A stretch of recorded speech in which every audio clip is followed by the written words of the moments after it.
Radio, Rahim with David Diamante in Riyadh, Saudi Arabia. Most of the people, including myself, who are over here, are here for the first time. They're just experiencing this part of the planet and the culture here.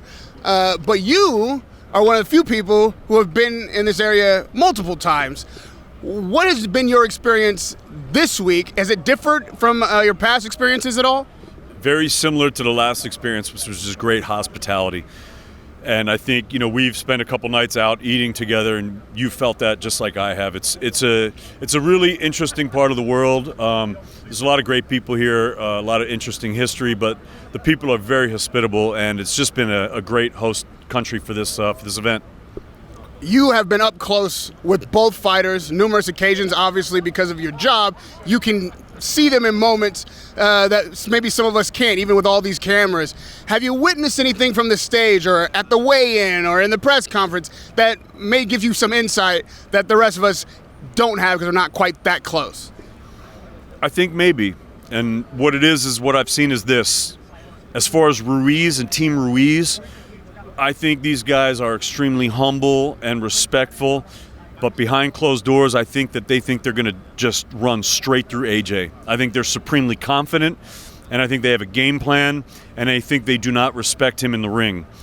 Joshua, on the other hand, it's interesting because I think that he is also very confident. I think he feels like he knows something that no one else knows, and he really believes that he's going to win this fight, and that's what makes a great fight. No one's coming to lay down. This is two freight trains going head-to-head. I think this is a hell of a fight. I think this is a really hard one to call because I think there are many different things that could happen in this fight. I think you'd be foolhardy to say it's him or it's him because I think we just don't know, and we're not going to know till on the night. I think one of the very big things about the first fight is that, Ruiz obviously hits hard, but I don't think he's like a massive knockout puncher. I think it's just that he punches very correct and he throws punches in bunches, and it's the shots you don't see that hurt you. In the first fight, that shot that hurt Joshua, he didn't see it. He went back to the corner and he asked his trainer, what punch was that? He didn't even know. But now he knows that this guy throws not just 1, 2, 3s, but he throws massive combinations. So he knows if he's going to get into exchange with him, there's stuff coming back. So he needs to protect himself at all times. They don't say that, you don't hear look both ways before you cross the street for no reason. That's rule number 1, because motherfucker, you get hit by a car. So you need, in the ring, they say protect yourself at all times.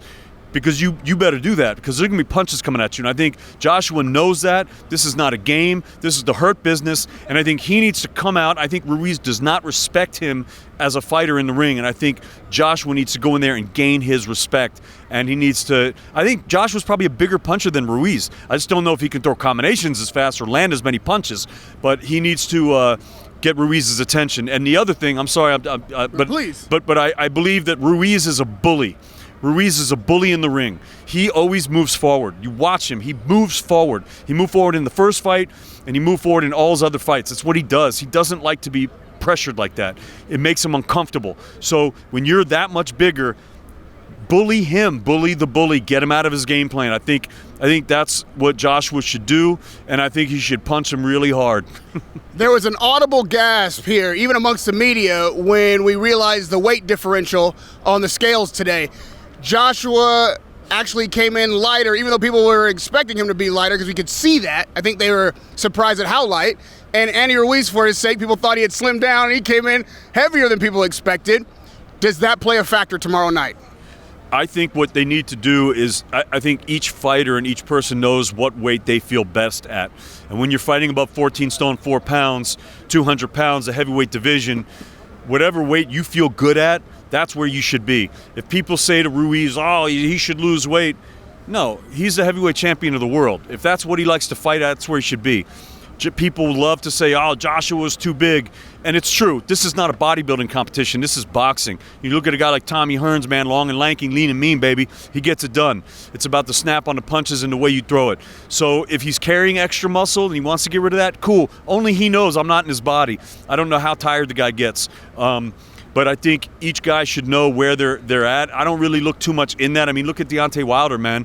He's surprisingly light for heavyweight, But man, he's got that punch, and so it's really not about that to me. And again, we saw Ruiz at the open workout, and that guy, he was throwing punches, man, like a lightweight. If Andy Ruiz is successful tomorrow night in retaining the heavyweight championship, multiple belts, what's next then for Joshua? Well, it really depends on how a guy loses, okay? So first of all, that's not a foregone conclusion. We're not saying he's going to lose. He's just asking me if he loses. But it depends how you lose. If you fight like a warrior, if you go out on your shield, obviously if you don't get injured too badly, there's just plenty more for Joshua. This is a terrible style matchup for anyone. Let me ask anyone who out there wants to fight Ruiz. Who out there wants to fight Ruiz? Nobody. No one's hand's going to go up because this guy's a problem. You know, he's just a really good fighter. He's an all-around great fighter. He's got pedigree. He flows because he's been doing it for so long. It comes very natural to him. He's got very fast hands. He's got good punch. He's got a great chin, great boxing acumen. He's a dangerous fighter.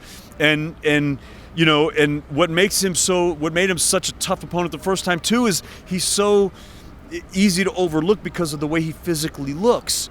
But again, in the boxing world, people talk about this guy, and nobody wants him. Nobody wants to deal with him. I mean, top ranked, the best boxing minds in the world, some of the best boxing minds in the world, they thought he was going to be a heavyweight champ. That's why they signed him, you know? So they know what they're doing. If Joshua wins tomorrow night, does this entire experience make him a better fighter going forward? Absolutely. 100%. I mean, I think you got to give both of these guys credit. Number one, anyone that steps in the ring, you got to give him credit.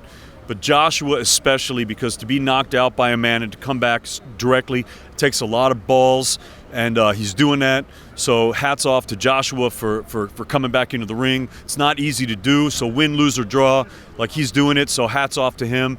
Obviously to Ruiz, he's the champ. You got to give him all respect. But,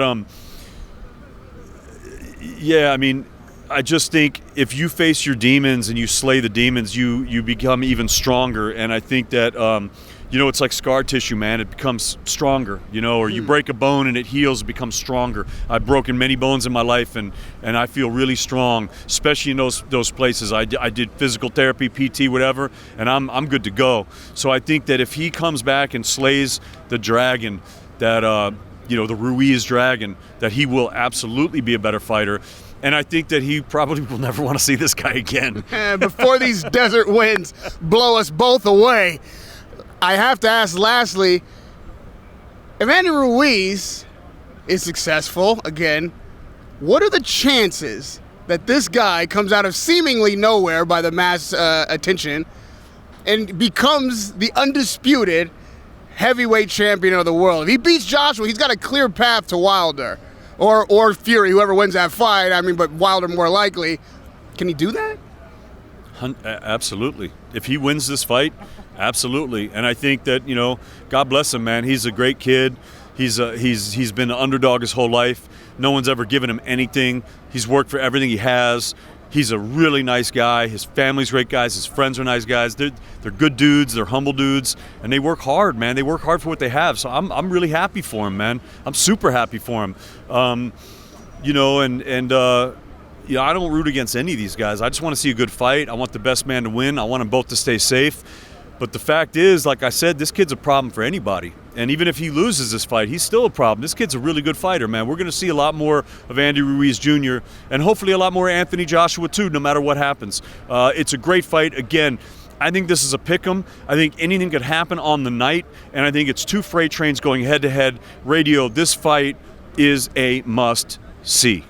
Well, always a must-see in the ring on any given fight night is David Diamante, and you must see him tomorrow night at work on the undercard for Joshua Ruiz. We can't wait, again, to watch you work, to watch this incredible fight card play out. We didn't even have an opportunity to talk about all the other heavyweights on the card, so maybe after the fights we can break those fights down. Radio Rahim with David Diamante in Riyadh, Saudi Arabia, for Anthony Joshua versus Andy Ruiz 2. Can't wait to see you at the fights.